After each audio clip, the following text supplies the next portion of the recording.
Hey, this is Chuck with BMWBLOG, and we're with Philipp Eng, BMW professional race driver, who's going to explain the interior of the cockpit of an all-new M4 GT3. Exactly. I have, together with my teammates, obviously, and the BMW engineers, I've been quite deeply involved, especially in the interior design, functionality, and just the whole seat ergonomics, which was very important to us. Not only for us works drivers, but the car is mainly driven by customer teams, by gentleman drivers, amateur drivers, but also from professionals. So it was very important to cover all sizes. I was definitely a good example of a short driver. I'm not so tall. And on the other hand, we had guys in the car like Jens Klingmann, for example, such as different gentleman drivers from all over the world that have tried our car. And how do you adjust the size of the car for a different size driver? Yep. So that's very simple. The seat will always stay in the same position, so that's not movable. The reason why we want this is that the length of the belts is always the same. Because if you would slide the seat forwards, the belts would be shorter, and vice versa. Okay. So we have a very good lever here, where we can actually slide the pedal box. So if I pull that like a brake from a bicycle, I can push the pedal box forward or rearward. I'm all the way rearward, for example. Sheldon van der Linde is all the way forward. That's impressive. That's how we compensate the driver heights, such as the steering wheel. So we can adjust it in many different axes. And you did that with this right there? Exactly, and then you just... Of course, carbon fiber, that way it's not... Carbon fiber is always good. Absolutely. So which was also very important to us, a very big display, very big DDU, to have a good overview on all the buttons, where we are with all the switches, all the vital data of the car. It was very important that it's nice, bright, high contrast, with many different colors. On the same time, very clean, so you always have a good overview. And so this car does not have a clutch. How do you launch it? Exactly. So it has an electronic clutch.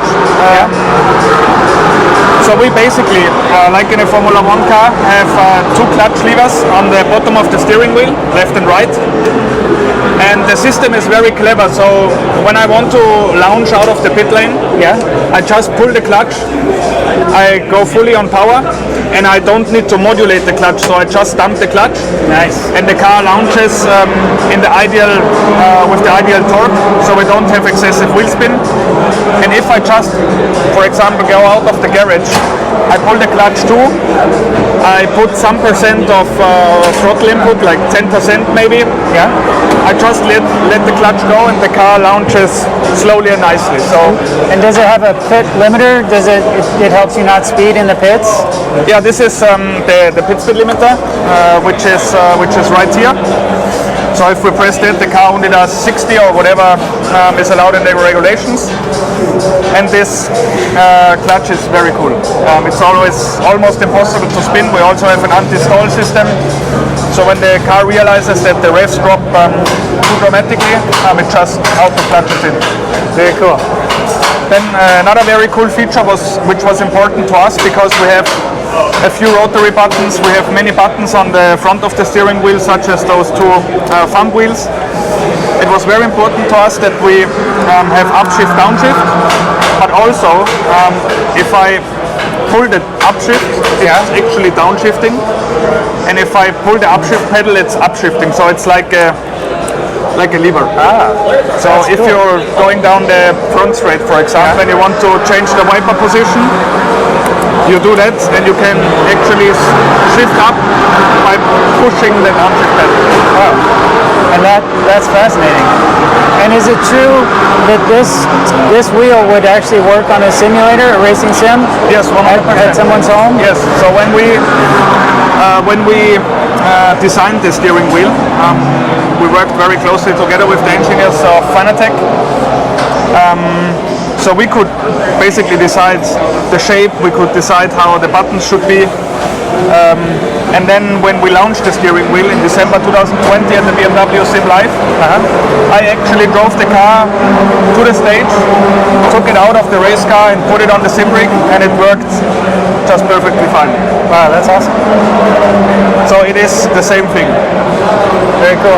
And what sort of things would you adjust on the steering wheel? Like during the race, what do you adjust, or what would you adjust? So this is the ABS switch. Okay. We have 12 positions, where 1 is the least help, and 12 is the highest ABS. So this we would change, for example, when it starts to rain, or when we have a change in grip conditions.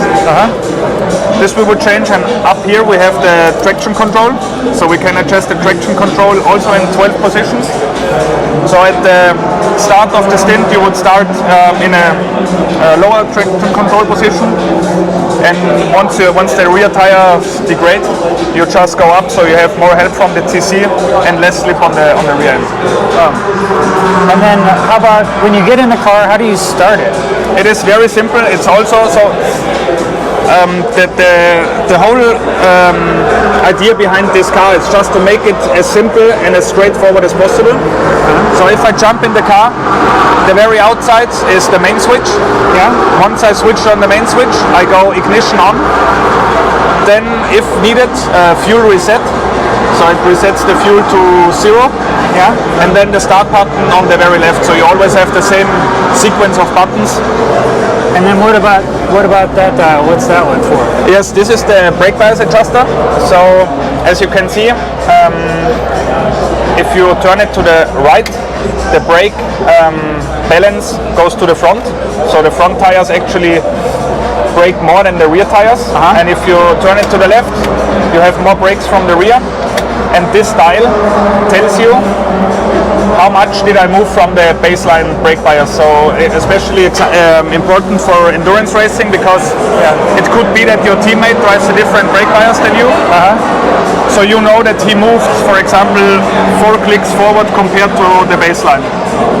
So I immediately know where my baseline setting is and where I have to adjust it.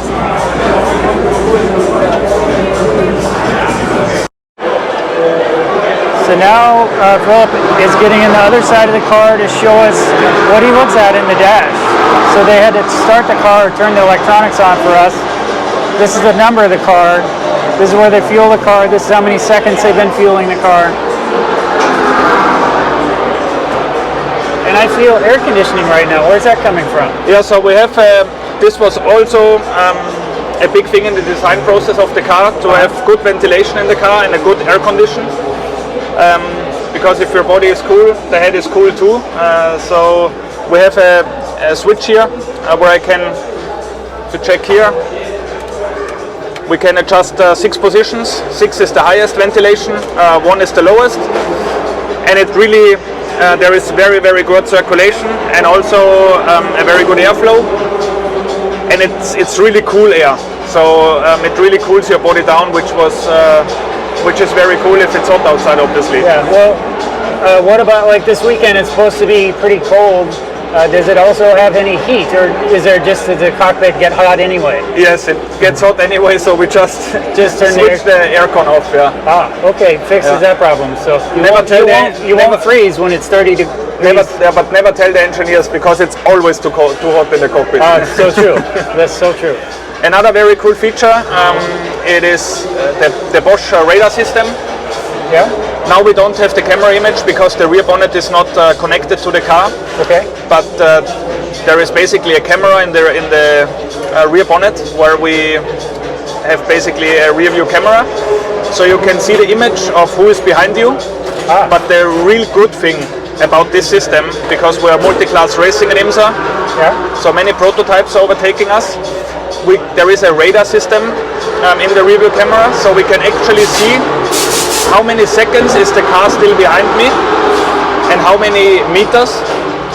And then if, for example, the car behind is overtaking on the left, I get the warning on the left with a red arrow that the car is diving to the left.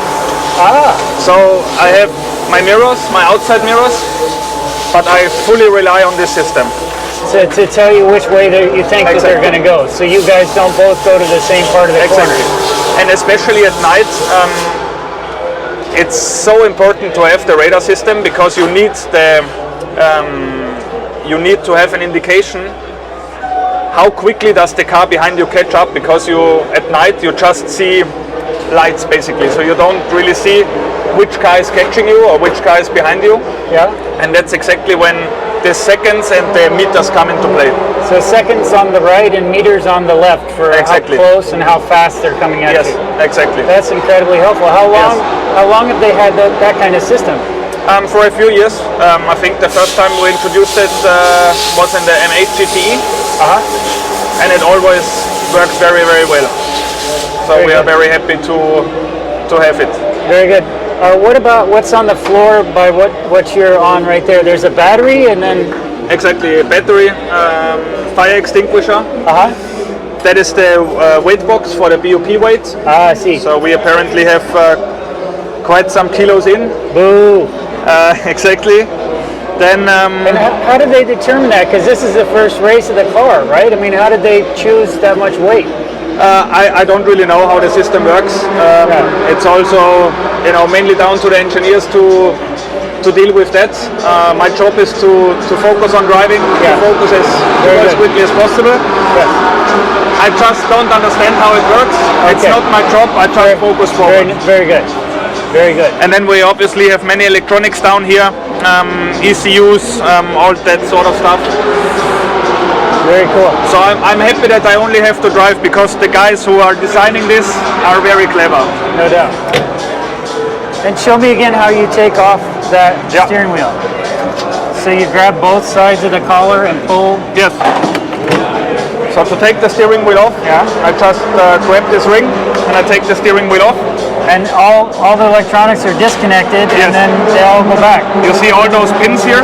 Yeah. There is no cable connection, so the pins go into the steering column and then everything is okay again. Very reliable, huh? Yes. Very good. All right, so now Philipp is going to explain the Bosch display that tells him what he's doing when he's racing. Exactly. So it's just booting up right now. Like I already said, we wanted to have it very clean, so you have a very good overview of all the buttons. So where should we start? Top left, we have the tire pressures, obviously not showing any data now because there are no tires on. Then fuel low alarm, so there is less than a certain fuel capacity in the car right now. Then we have engine temperature, so engine water temperature, engine oil temperature, gearbox temperature. Then tire 1 is dry tires, so then if we go to, for example, wet tires, I have to change that in the dashboard or in the dash down here. Tire set 2, and then you see there is this wet sign. Oh, that's very cool. So it actually and you guys got to practice some in the wet, right? Yes. Yeah. So we have to change that because the circumference of the tire is different from the wet compared to the slick tire, and that's important for TC and ABS, so that the systems are working again. Then we have brake bias. So if I hit the brakes, I always know which brake bias I'm at. And do you like a rear brake bias or a front brake bias? Or I have no idea. It all depends. Like for this, on the conditions, but yeah, you usually drive much more brake bias to the front than to the rear. Very, very interesting. Then we have like a stint count up. Yeah. That we always know in which stint we are, and also the lap count up. So I know that, for example, when we get into the car, I know that the stint is 40 laps or 50 laps. Yeah. So it always counts up, and this is very important for us drivers to know how much can we push and how do we have to manage the tires. Because then if you have 50 laps and you start pushing like hell in the beginning, you will end up having no tires in the end of the stint. And how many laps, like when you guys go out and drive the 24 hours of Rolex Daytona, how many hours do you drive? How many laps is that? From the bottom of my head, roughly. I think like I did 4 hours? I did 240 laps last year, which equals I think 8 hours or something. well. Yeah, that's more or less it. Then we have obviously the best lap time. And that's the best lap time for the car, or when you change drivers, does that change also? No, this is the best lap time of the car. Then last lap. And then here we have a lap predict. So the car always calculates and updates, I think, every 4 or 5 meters. Yeah. Which lap you would do if you continued like this. And this I can change. I could go to gain loss. I see, so it tells you if you're going faster or going slow. Yeah. So you shoot for a certain target and try to stay on it. So especially this is important for the long run, in my opinion, to always have a good idea, how much am I quicker or slower than the last lap, so you can manage the stint better. Very cool. That's about it. And always, please don't forget to like and subscribe to our BMW Blog YouTube channel. Cheers.